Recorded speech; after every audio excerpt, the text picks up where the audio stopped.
To you young supers out there, if all of these talked about getting to know the boys, the electricians, the HVAC, the drywall, just get to know them and understand their struggles and how you can find a way that they can be more successful. And I want to talk about a group of people out here that no one talks about. They're called the day laborers.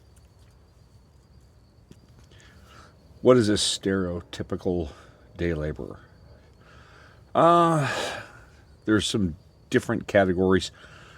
Maybe a young person got into a felony and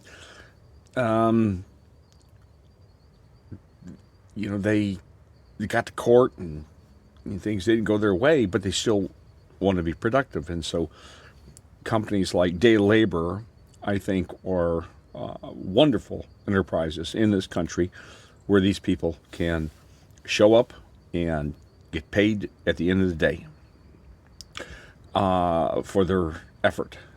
And they're generally relegated to the crappiest jobs, picking up crap around swamps and retention ponds and wet drywall. But these people show up every day. Whatever they had in their past, they are still my people. They're still my workers. And for you young supers out there, I would encourage you to get to know them. And here's why. Most people in my job title, you look at a day laborer and you judge them. You look down on them, and I'll tell you, you're doing it all wrong. You're doing it all wrong. Talk to them. How'd you get here? And they tell you the story. They made mistakes, and they're like the most honest people I've ever talked to, as, say, a group of people ever. And about 2 months ago, met this girl. She's in her 60s. Let's call her Tammy. And I asked her. She's just walking around picking up trash. That's all she does. And she's clearly in her 60s.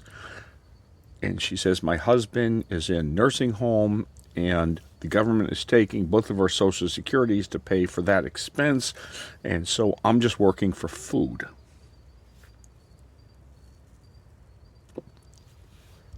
For you young supers out there, if you don't have those conversations, you don't understand what your workers are dealing with.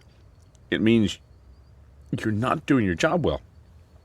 So you have those conversations and you hear a story like this. Do the right thing. This is not hard, but you must do the Lord's work because it really matters.